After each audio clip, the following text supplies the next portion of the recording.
Assalamualaikum. Hai semua, perkenalkan nama saya Syarita Kholifa. Di sini saya ingin membahas sedikit materi mengenai sensus harian pasien rawat inap. Yang pertama, kita akan membahas mengenai pengertian dan pelaksanaan sensus harian.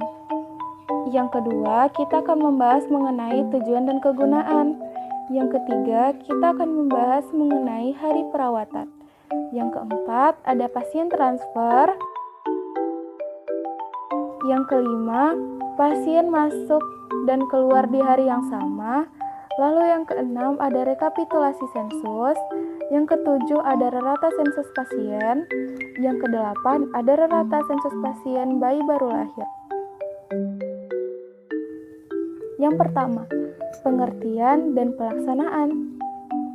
Sensus pasien harian rawat inap adalah kegiatan perhitungan pasien rawat inap yang dilakukan setiap harinya pada suatu ruang rawat inap yang berisi mengenai mutasi keluar masuk pasien.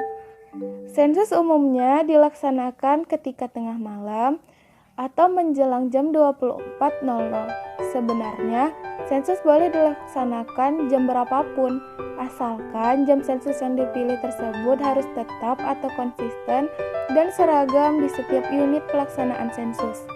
Namun, ada beberapa keuntungan apabila dilakukan pada tengah malam, yaitu yang pertama, suasana umumnya lebih tenang, tidak banyak pengunjung, keluarga pasien, dan petugas lain. Yang kedua, suasana umumnya lebih nyaman, tidak panas seperti pada siang hari. Yang ketiga, suasana umumnya lebih santai, tidak sedang sibuk seperti pada jam kerja. Periode sensus akan lebih identik dengan periode waktu 24 jam dalam pengertian hari, tidak memenggal hari. Tujuan dan kegunaan.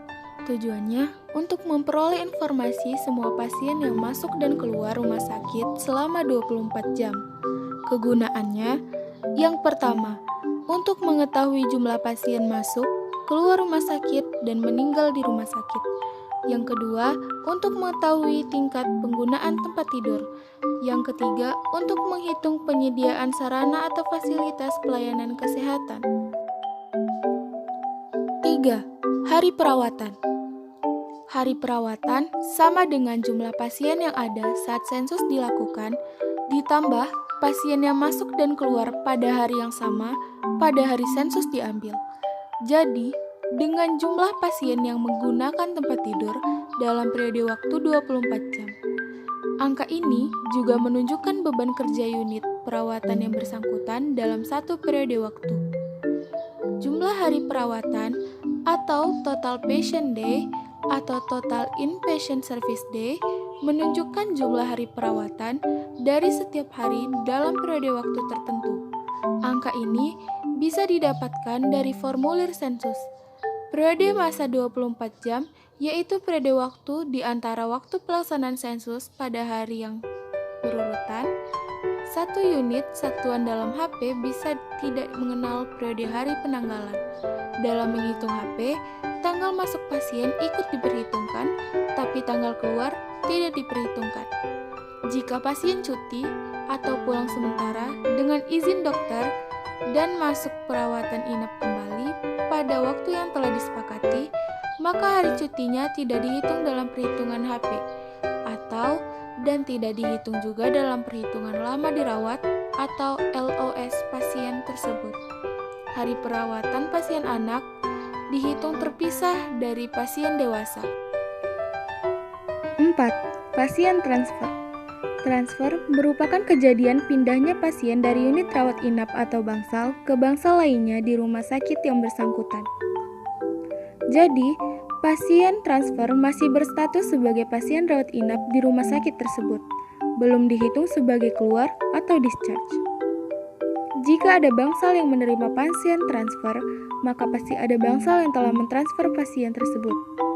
Adanya aktivitas transfer mengakibatkan diseragamkannya jam pelaksanaan sensus di semua bangsal dalam satu rumah sakit. Jika tidak seragam, bisa terjadi satu pasien transfer dihitung di lebih dari satu bangsal atau dihitung double. Atau sebaliknya, seorang pasien transfer tidak dihitung keberadaannya oleh bangsal manapun atau hilang dari perhitungan sensus. 5. Pasien masuk dan keluar di hari yang sama. Pasien masuk dan keluar pada hari yang sama dalam kegiatan pelayanan rawat inap bisa terjadi seorang pasien masuk dan keluar perawatan pada hari yang sama. Dalam perhitungan lama dirawat atau LD atau length of stay atau LOS, pasien yang masuk dan keluar pada hari yang sama dihitung lama rawatnya 1 hari. Jumlah pasien masuk dan keluar pada hari yang sama ini akan menjadi bagian yang diperhitungkan pada saat menghitung hari perawatan. 6. Rekapitulasi pasien. Proses rekapitulasi sensus harian dalam satu periode atau misalnya 1 bulan, selain sebagai tahapan menyatukan dan menjumlahkan hasil dari sensus setiap harinya, juga sebagai langkah mencocokkan atau memverifikasi data tersebut. 7. Rerata sensus pasien. Rerata sensus pasien menunjukkan rerata jumlah pasien yang dirawat setiap harinya dalam periode waktu tertentu. Rerata sensus harian dihitung dengan cara membagi total hari perawatan atau HP tidak termasuk bayi baru lahir dengan jumlah hari dalam periode yang dimaksud. Rumus rerata sensus pasien sama dengan sigma HP tidak termasuk BBL per sigma hari dalam periode yang bersangkutan. 8. Rerata sensus pasien bayi baru lahir. Rerata sensus pasien bayi baru lahir atau BBL, rerata sensus harian BBL menunjukkan rerata jumlah bayi yang baru lahir yang dirawat setiap harinya dalam periode waktu tertentu. Rerata sensus harian BBL dihitung dengan cara membagi total hari perawatan bayi baru lahir atau HP BBL dengan jumlah hari dalam periode yang dimaksud. Rumus rerata sensus pasien bayi baru lahir sama dengan sigma HP BBL per sigma dalam periode yang bersangkutan. Hanya inilah yang dapat saya sampaikan. Terima kasih. Wabillahi taufiq wal hidayah. Wassalamualaikum warahmatullahi wabarakatuh.